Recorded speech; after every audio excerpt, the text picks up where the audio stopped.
그리스도 예수 안에서 사랑하는 새순 가족 여러분, 우리는 종종 우리가 혼자 걷고 있다고 생각합니다. 나 혼자 일어나고, 나 혼자 밥을 먹고, 나 혼자 학교에 가고, 나 혼자 직장 가고, 나 혼자 고민하고, 나 혼자 눈물 짓고, 인생 결국은 혼자 사는 거지. 우리 그러고들 살아갑니다. 우리 신앙생활도, 우리가 예수님과 함께 걷는 길도 우리는 때로는 그렇게 생각합니다. 우리는 물론 예수님께서 우리를 위해서 십자가에 달려 돌아가셨다는데 감사하지요. 그리고 우리가 구원받았다, 그렇게 말도 합니다. 그러나 구원 이전과 구원 이후가 뭐가 달라졌는지, 구원 이후의 삶이 무엇인지, 이 땅에서 부활의 삶을 산다는 것이 무엇인지에 대해서는 잘 알지 못하는 것 같습니다. 그래서 우리에게 결론은 언제나 그래서 착하게 살고, 그래서 예수님 닮아 살자는데 내가 더 노력해야 된다는 그런, 때로는 내가 똑바로 살지 못했기 때문에 자책하는 그런 윤리적인 이야기로 끝나는 것만 같습니다. 그렇게 살다 보면 때로는 우리에게 신앙생활이 하나도 재미가 없게 느껴지기도 합니다. 그러나 신앙생활은 과연 그런 것이겠습니까? 그저 홀로 걷는 것이 우리들의 신앙생활일까요? 오늘 말씀에서 우리는 예루살렘을 빠져나와서 거기로부터 한 10km가량 떨어진 엠마오라는 마을로 향하는 두 명의 제자를 발견하게 됩니다. 오늘 13절, 14절에 이렇게 이야기하죠. 그날에 그들 중 둘이 예루살렘에서 25리쯤 되는 엠마오라는 마을로 가면서 이 모든 된 일을 서로 이야기하더라. 여기서 그날 이렇게 있는데 그날은 언제입니까? 예수님께서 부활하신 바로 오늘입니다. 그러나 그들은 여전히 시름에 잠긴 채, 슬픔에 쌓인 채 그 모든 된 일에 대해서, 일어난 일에 대해서 서로 토론하면서 예루살렘을 떠나 엠마오로 가는 길을 걷고 있을 뿐이었습니다. 그러면 그들은 무슨 이야기를 하고 걷고 있었을까요? 그들은 요즘 예루살렘에서 일어난 일에 대해서 이야기하고 걷고 있었습니다. 그들이 서로 토론하던 이 이야기, 그 모든 된 일이 내용이 무엇이었는지에 대해서 우리는 18절에서 24절 글로바라 하는 제자의 말에서 힌트를 발견하게 됩니다. 19절에서 그는 뭐라고 이야기했습니까? 이르되 나사렛 예수의 이리니 그는 하나님과 모든 백성 앞에서 말과 일에 능하신 선지자이거늘. 예수님은 정말로 하나님께서 보내신 위대한 선지자셨어요. 예수님의 설교는 사람들의 마음을 움직이는 설교였고 그가 행하신 그 모든 일은 놀라웠습니다. 인생을 불쌍히 여기시던 그분은 병든 자를 고치시고 귀신에 사로잡힌 자를 해방시키시고 심지어 죽은 자를 다시 살리셨습니다. 그래서 그들은 무엇을 기대했습니까? 21절에서 그는 계속해서 이렇게 말합니다. 우리는 이 사람이 이스라엘을 속량할 자라고 바랐노라. 그래서 우리는 이분이야말로 선지자들이 예언한 바로 그분, 이스라엘을 자기 죄에서 속량하고 모든 어그러진 것들, 모든 무너진 것들을 회복시킬 희년을 가져오실 분이라고 기대했었습니다. 그런데 결론은 무엇입니까? 그 기대는 깨어졌다 하는 것입니다. 왜 그렇습니까? 20절은 뭐라고 이야기하죠? 우리 대제사장들과 관리들이 사형 판결에 넘겨주어 십자가에 못 박았느니라. 하지만 모든 것은 다 끝났다는 것입니다. 예수님 십자가에서 돌아가셨으니까요. 이 사람들에게 십자가는 패배의 상징이었습니다. 예수님이 십자가에 돌아가심으로 이제 모든 것은 끝이 난 것입니다. 십자가는 그들의 소망이 무너져 버렸다는 징표에 불과했던 것이죠. 이 엠마오로 가던 이 두 제자는요, 마치 오늘날 우리가 종종 그러하듯이 이 세상의 상식과 이 세상의 한계 속에 갇혀 있었습니다. 그들은 자신의 눈으로 본 것, 자신이 만진 것 외에는 믿지 않았습니다. 눈으로 보이는 그 세상 너머에 더 위대하신 하나님이 계시다는 것 보지 못하고 있었던 것이죠. 그러기에 그 일들 가운데 역사하시는 하나님의 손길도 볼 수가 없었습니다.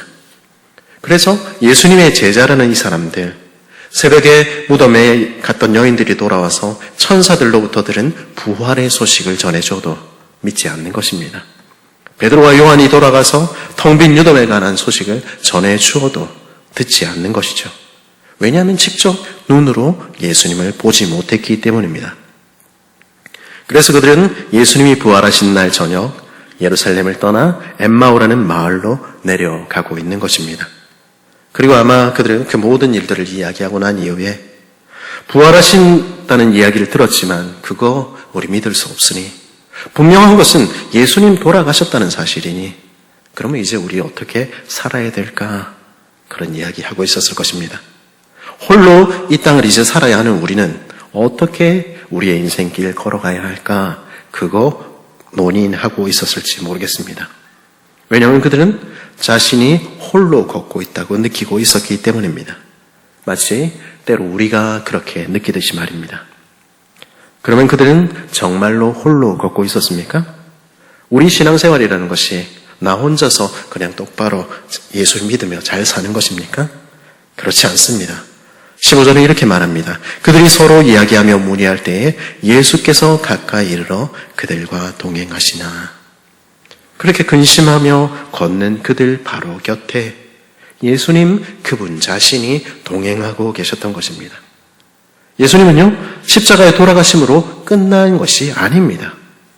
그분은 말씀하신 그대로 다시 살아나셨습니다. 그리고 그분은 오늘도 살아 계시며 오늘도 그의 백성인 우리와 함께 걸으시는 분이십니다. 그들은 결코 홀로 걷고 있지 않았습니다. 그리고 우리 역시 결코 절대로 홀로 걷지 않습니다. 예수님께서는요, 우리의 인생길에 늘 우리와 함께 걸어가십니다. 어떤 순간에 있을지라도, 어떤 자리에 있을지라도 우리 주님께서는 결코 우리를 떠나시지 않으시는 것입니다. 그러나 문제는 무엇입니까? 그러나 우리는 예수님께서 우리와 함께 계심을 종종 잊어버린다는 것입니다. 느끼지 못할 때들이 있지요. 그래서 우리는 종종 주님께 불평합니다. 주님 어디 계세요? 주님 왜 우리를 홀로 버려두세요? 그러면 그런 일이 왜 생기는 것입니까? 그 이유를 오늘 말씀 16절은 다음과 같이 설명합니다. 그들의 눈이 가려져서 그인 줄 알아보지 못하거늘. 그들의 영적인 눈이 가려졌을 때 그들은 바로 그들 곁에 계신 주님도 알아보지 못했던 것이죠. 그래서 어처구니 없는 일이 일어났죠. 17절 이렇게 말합니다. 예수께서 이르시되 너희가 길 가면서 서로 주고받는 이야기가 무엇이냐 하시니 두 사람이 슬픈 빛을 띠고 머물러 서더라. 예수님께서 그들에게 가까이 가셔서 너희가 길 가면서 나누는 이야기가 뭐니? 왜 그렇게 슬퍼하고 걱정하고 있니? 물으시니까 제자들은 뭐라고 대답합니까? 최근에 예루살렘에서 일어난 그 일도 모릅니까? 이렇게 대답을 하죠. 그 질문에 무슨 일을 너희는 지금 말하고 있는 거니? 반문하셨을 때 이 사람들은요, 그들 바로 곁에 계신 예수님을 향해서 이렇게 말하는 것입니다. 예수님이 돌아가셨어요. 누구는 예수님 부활하셨다는데 그런 일이 세상에 어떻게 가능하겠어요? 그나저나 우리는 예수님 없이 이제 살아가야 되는데 어떻게 하면 좋지요? 그 얘기를 예수님께 하고 있는 것입니다. 우리의 영적인 눈이 가려질 때 우리는 지금 일어나고 있는 일이 무엇인지 알지 못하게 됩니다. 그리고 지금 우리와 함께 계시는 주님이 보이지 않게 되지요. 그렇게 되면 우리는 홀로 걷는다 느끼며 주님과 관계없는 길로 자기 뜻대로 엠마오로 가게 되는 것입니다. 그러면 언제 우리의 영적인 눈은 가려지게 됩니까? 그리고 왜 우리의 영적인 눈은 가려지게 되는 것일까요? 오늘 말씀 25절에서 우리 주님께서는 이렇게 말씀하셨습니다. 이르시되 미련하고 선지자들이 말한 모든 것을 마음에 더디 믿는 자들이여. 어리석은 사람들아. 예수님께서는 그 제자들을 향해서 그렇게 말씀하셨습니다. 왜냐하면 그들은 눈앞에 보이는 것만 믿을 뿐 보이지 않는 것, 영적인 것에 대해서 무지했기 때문입니다. 그러면 이 제자들 왜 그렇게 되어 있습니까? 그들은 자신의 생각과 이 세상의 한계에 갇힌 나머지 성경이 말하는 것을 그 마음에 믿는데 느렸기 때문입니다. 이 제자들은 지금 일어나고 있는 그 일들에 관해서 말씀이 무엇이라 말하는지 거기에 관심을 기울이지 않았습니다. 그래서 그들은 지금 일어나고 있는 일들의 의미를 깨닫지 못한 것입니다. 예수님이 누구신지, 그리스도의 고난의 의미가 무엇인지, 그리고 그분의 주시고자 하는 나라가 무엇인지 성경이 들려주는 그 이야기를 귀 기울여 마음에 담지 못했던 것이죠. 그래서 이 사람들 뭐라고 이야기하고 있습니까? 14절에 보니까 이 사람들이 지금 일어나고 있는 그 모든 일들을 가리켜서, 예수님에 관한 그 일들을 가리켜서 이 모든 된 일들, 그냥 일어나고 있는 일들, 그렇게 이야기하고 있는 것입니다. 마치 자기들과 아무 상관이 없는 이야기처럼 요즘 예루살렘에서 일어난 일들, 이렇게 부르고 있는 것이죠. 그들의 눈이 가려졌을 때 예수님이 죽으시고 부활하신 그 모든 일들은 그저 일어난 일들, 요즘 그 동네에서 일어난 일들에 불과하게 되는 것입니다. 그러나 동일한 사건을 두고 예수님께서는 뭐라 말씀하십니까? 모든 성경에 쓴 바 나에 관한 일들, 이렇게 말씀하십니다. 그리고 누가는요, 그 예복음서 1장 1절에서 우리 중에 그 말씀이 성취된 일들, 이렇게 이야기를 합니다. 성경에 귀를 기울일 때, 성경으로 우리 삶을 다시 읽을 때 우리는 우리 가운데 일하시는 하나님의 손길을 보게 됩니다. 그리고 우리와 함께 걸으시는 주님을 뵙게 되는 것이죠. 우리는 때로는 하나님 한 번만 주님의 얼굴을 보여주시면 이렇게 이야기하기도 합니다. 증거를 보면, 기적을 보면 우리 마음에 믿음이 더 생길 것이라 생각하기도 하시죠.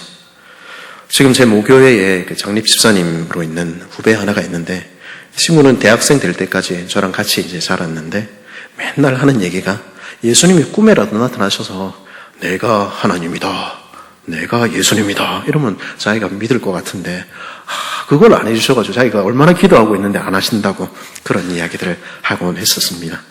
그러나 정말로 그렇겠습니까? 정말로 짠 하고 특별한 체험을 하면 흔들리지 않는 믿음이 생기는 것이겠습니까?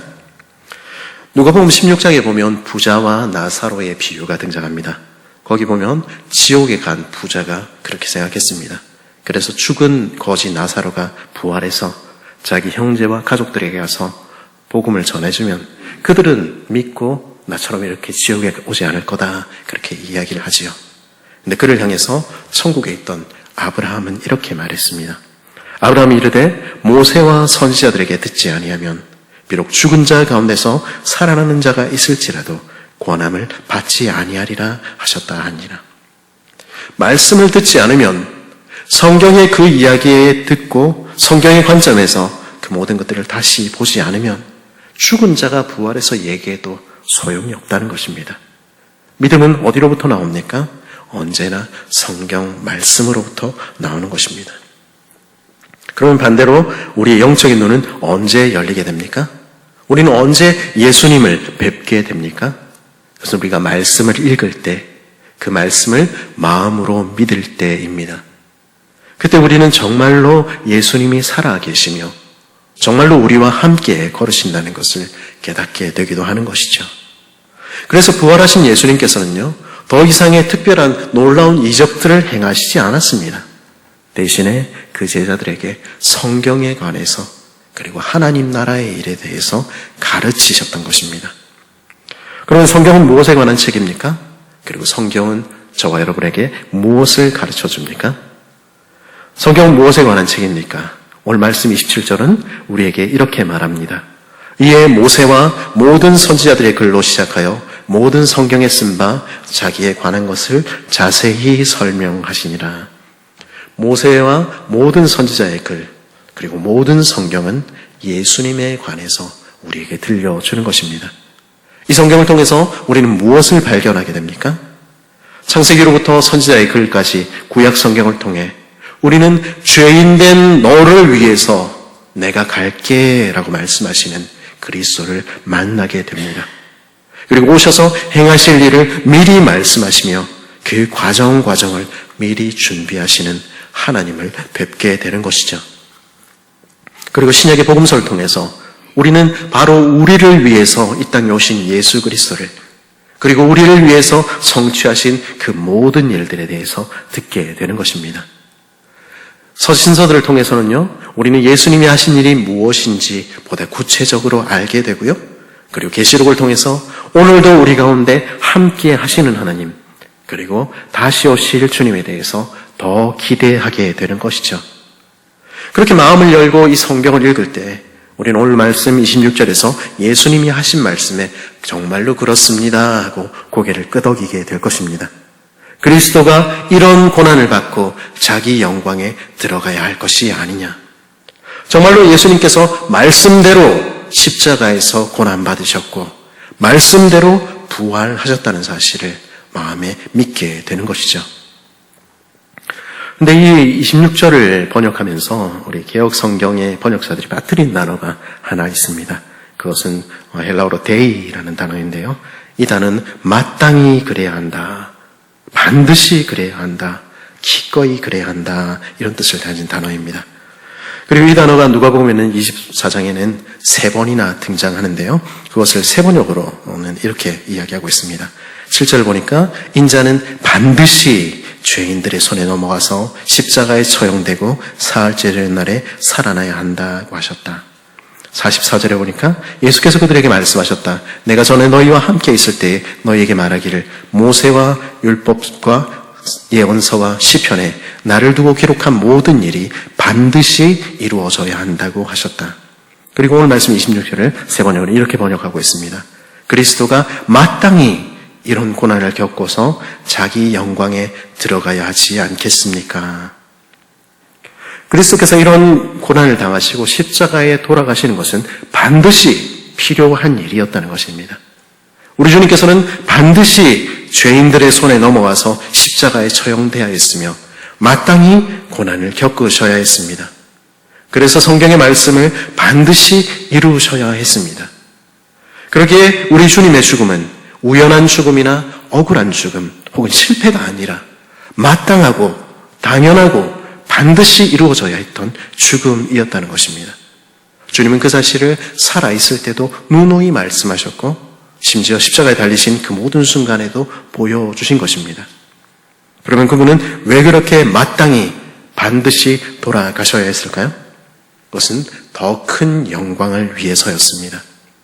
영광, 우리 이런 말 들으면 예수님께서 죽음에서 부활하셔서 하나님 보좌 우편에 앉으신 장면을 떠올리게 됩니다. 물론 맞는 이야기지요.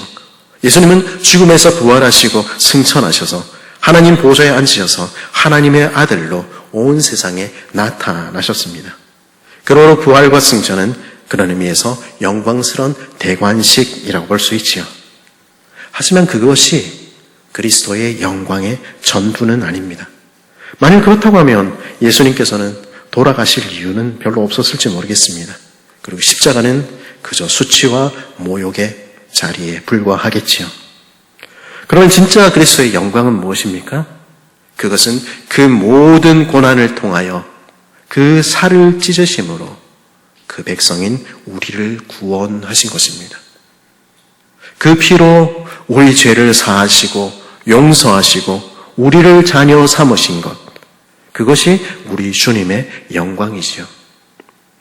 우리 부모가 된 우리가 할 수 있는 가장 영광스럽고 가장 가치 있는 일이 무엇입니까? 우리 자녀들을 위해서 우리 생명까지 주는 것, 그것보다 더 귀한 일이 없지요. 내가 높아지고 내가 더 높은 자리에 앉고 그것보다 훨씬 더 중요한 일 아니겠습니까? 우리 주님도 마찬가지라는 것이죠. 우리 주님 말씀하시는 것입니다. 나의 십자가는 나의 영광이다. 왕인 내가 십자가에서 제물로 죽음으로 나의 백성들이 하나님 아버지께 받아들여졌으니 나는 만족한다. 대제사장인 내가 나를 십자가의 제물로 바침으로 내 백성, 내 자녀들의 구원을 이루어냈으니 그리고 내 백성과 함께 부활하게 됐으니 십자가는 나의 영광이다. 그러나 나는 마땅히 그리고 기꺼이 행복하게 십자가 위에서 나의 몸을 바쳤다. 주님 그렇게 말씀하시는 것입니다. 십자가는 주님의 영광이었습니다. 주님은 그 영광을 위하여 마땅히 반드시 그리고 기꺼이 돌아가신 것입니다. 그런데 그것조차도 이 영광스러운 이야기의 전부는 아닙니다. 예수님의 죽으심은 그리스도의 십자가는 영원한 시작을 위한 새로운 삶을 열어젖히는 문인 것입니다. 아직 우리가 살아야 할 더 큰 기쁨이 주와 함께 살아야 할 삶이 우리를 기다리고 있는 것입니다. 우리는 그 영생의 삶으로 그 부활의 삶으로 초대받고 있는 것입니다.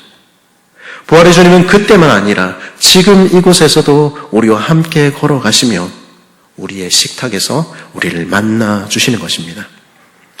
30절, 31절에 이렇게 말합니다. 그들과 함께 음식 잡수실 때에 떡을 가지사 축사하시고 떼어 그들에게 주시니 그들의 눈이 밝아서 그인 줄 알아보더니 예수는 그들에게 보이지 아니하시는지라. 오늘 엠마오로 가는 두 제자를 찾아오신 예수님의 이야기, 그들과 함께 걸어가신 예수님의 이야기, 그리고 그들과 함께 식탁에 앉으신 예수님의 이야기는 오늘 우리와 함께 계시는 예수님이 어떤 분이신지를 우리에게 보여줍니다. 함께 말씀을 나누며 함께 음식을 먹으며 함께 우리가 삶을 나누는 우리의 식탁의 자리에 주님은 함께 하시는 것입니다.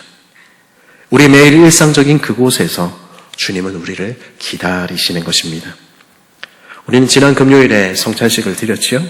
그처럼 주님이 우리를 위해서 찢으신 보혈과 찢으신 살을 기억하며 그 몸으로 세워진 우리 세 가족들이, 우리 사랑하는 가족들이 함께 모이는 그곳에 우리 주님은 함께 계시는 것입니다. 우리가 함께 나누는 성찬의 식탁에, 형제들과 함께 나누는 사랑의 식탁에, 우리가 함께 모여 그분의 이야기를 나누는 그곳에, 두세 사람이 주님의 이름으로 모이는 그곳에 주님은 함께 하시는 것입니다. 그리고 주님께서는 이 땅에서 우리가 걷는 그 순간순간마다, 걸음걸음마다 함께 계시고 말씀을 깨닫게 하시며 우리를 빚어 가십니다. 그래서 마침내 주와 함께 영원히 다스릴 그 자리까지, 그렇게 영광스러운 모습까지 우리를 빚어 가시는 것입니다. 그래서 우리의 구원이 완성되는 그날, 주와 함께하는 그 잔치의 자리에 우리는 함께 앉게 될 것입니다. 이 땅에서뿐 아니라 저 천국에서 주와 함께할 영원한 교제와 영원한 기쁨의 삶이 우리를 기다리고 있는 것입니다. 주께서 우리 눈을 뜨게 해주실 때 우리는 그 사실을 깨닫게 될 뿐 아니라 오늘 우리와 함께 하시는 주님 사랑하며 배우며 함께 걸어가게 되는 것입니다. 우리 눈이 밝아질 때, 그래서 부활하신 주님을 정말로 말씀을 통해서 발견하고 그분을 믿게 될 때 우리 삶은 달라지게 됩니다. 저와 여러분의 신앙생활은 홀로 걷는 괴로운 걸음이 아니라 주와 함께 걷는 행복한 걸음으로 바뀌게 되는 것이죠. 제자들의 이야기를 들어보십시오. 그들이 서로 말하되 길에서 우리에게 말씀하시고 우리에게 성경을 풀어주실 때에 우리 속에서 마음이 뜨겁지 아니하더냐. 곧 그때로 일어나 예루살렘에 돌아가 보니 11 제자 및 그와 함께한 자들이 모여있어 말하기를 주께서 과연 살아나시고 시몬에게 보이셨다 하는지라. 두 사람도 길에서 된 일과 예수께서 떡을 떼심으로 자기들에게 알려주신 것을 말하더라. 슬픈 빛을 띠고 시름에 잠겨 엠마오로 향하던 제자들은 부활의 주님을 참으로 만났을 때 기쁨으로 즉시 일어나 예수님의 뜻을 따라서 형제의 자매들에게로 달려갔습니다. 그리고 서로 떡을 떼며 서로 삶을 나누며 서로에게 나타나신 그리스도, 내가 만난 예수님을 함께 나누게 되었지요. 그것이 바로 부활의 삶, 주와 함께하는 영생의 걸음인 것입니다. 우리는 홀로 있지 않습니다. 우리 힘으로 우리는 살지도 않습니다. 우리는 오늘도 살아계신 하나님, 우리와 함께 걸으시며 우리의 식탁에, 우리의 삶의 자리에 늘 동행하시는 주님과 함께 사는 자들입니다. 오늘도 말씀 가운데 찾아오시는 성령의 능력으로 기쁨으로 사는 삶이 주께서 저와 여러분에게 주시고 싶어하는 진짜 삶인 것이죠. 그리스도 예수 안에 사랑하는 새순가족 여러분, 오늘 이야기는 눈에 보이지 않아도 우리와 늘 함께 계시는 예수님에 대해서 우리에게 들려줍니다. 우리는 홀로 우리 인생길을 걷고 있습니까? 결코 그렇지 않습니다. 예수님은 늘 살아계시며 오늘도 우리와 함께 걸으십니다. 그리고 오늘도 우리 손을 잡고 우리를 인도하십니다. 성경을 펴서 읽어보십시오. 그럴 때 우리는 고난의 의미가 무엇인지, 그리고 예수님께서 왜 돌아가셨는지, 그리고 그분이 주시기를 원하시는 것이 무엇인지 들려주시는 음성을 듣게 될 것입니다. 그리고 우리 삶의 의미가 무엇인지, 우리에게 주시는 영생의 삶이 무엇인지 말씀하시는 주님을 뵙게 될 것입니다. 부활의 주님은요, 책 속에 계신 분, 상상 속에 계시는 그런 분이 아니십니다. 주께서 우리의 눈을 뜨게 해주실 때 우리는 바로 지금 이곳에서 우리가 함께 나누는 성찬의 식탁에, 형제들과 나누는 사랑의 식탁에 두세 사람이 주의 이름으로 모여 주의 이야기를 나누며 삶을 나누는 그곳에 함께 하시는 주님을 뵙게 될 것입니다. 그렇게 부활하신 주님을 만나게 될 때 저와 여러분의 삶은 달라질 것입니다. 더 이상 스스로의 힘으로 살거나 홀로 걷는다 생각하지 않을 것입니다. 우리와 함께 하시는 주 성령의 능력으로 나는 행복하다 말하게 될 것입니다. 부활의 주님께서는 우리를 그런 복된 삶으로 초대하시는 것입니다. 그렇게 기쁨으로 주와 함께 걷는 길, 부활의 삶을 살아가는 복된 저와 여러분 되기를 간절히 바랍니다.